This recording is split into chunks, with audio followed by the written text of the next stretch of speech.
سلام علیکم ملګرو د ایمو ویډیو به ډېر هغه خلک هم وړي چې هغه بچي لري، هغه د څو بچي پلار وي، هغه صحتمند بچي هم لري، هغه پخپله هم صحتمند وي.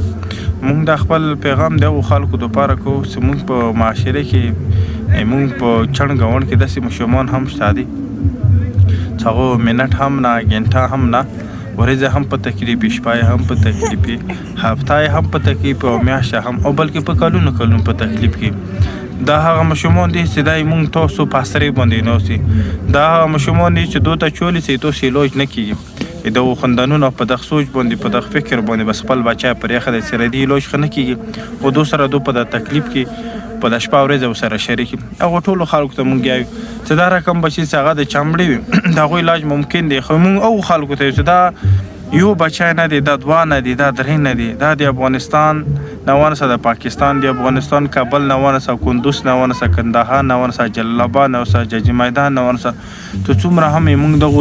دغو مختنونه مختلف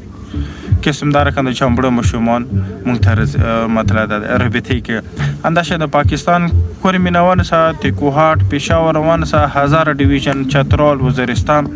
د مختلف دغو علاقو نه تقریبا اکثر ماشومان ته څومره دغه رابطه کې،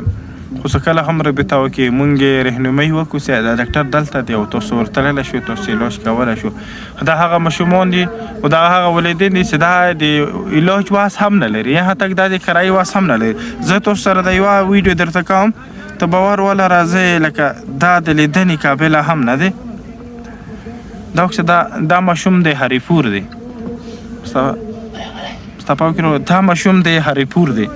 دا وخت د هغه واجنه څومره دګیږي، دې ته څومره تکلیف دی،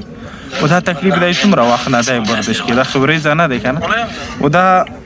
ماشوم دی دا موږ سره د افغانستان دی چې موږ سره یې هغه کړی و، د ویډیو کال د لارې مې دا ماشوم موندلی و.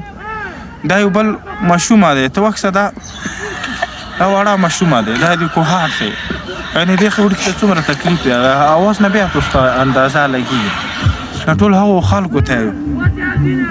چې هغه صحت لري، هغه وس لري، ټولو ته یو څه په ګاډۍ باندې رسوي، بل ته لاس ورکړو، موږ سره تعاون وکړو چې دا رقم ماشوم مو چېرته هم وکړو چې هغه د علاج نه پاتې نه شي، د هغه د تکلیف کې موسنه راوړو. ملګرو که رښتیا درته دی چې یو پلار د خپل بچي زکام هم نشي برداشت کولی، یو پلار د بچي تبه هم نشي برداشت کولی، بیا به هغه پلار دپاره څومره مشکل دی چې هغه بچه شپه ورځ کسي او د هغه بدن خارښ کوي او هغه نه وینه روبهیږي، هغه کپړې نشي چولی، هغه جامه نشي کولی، هغه نستا نشي کولی، هغه خندا نشي کولی. دا به دوی پلار دپاره څومره مشکل دی. نور څو په ګاڼې باندې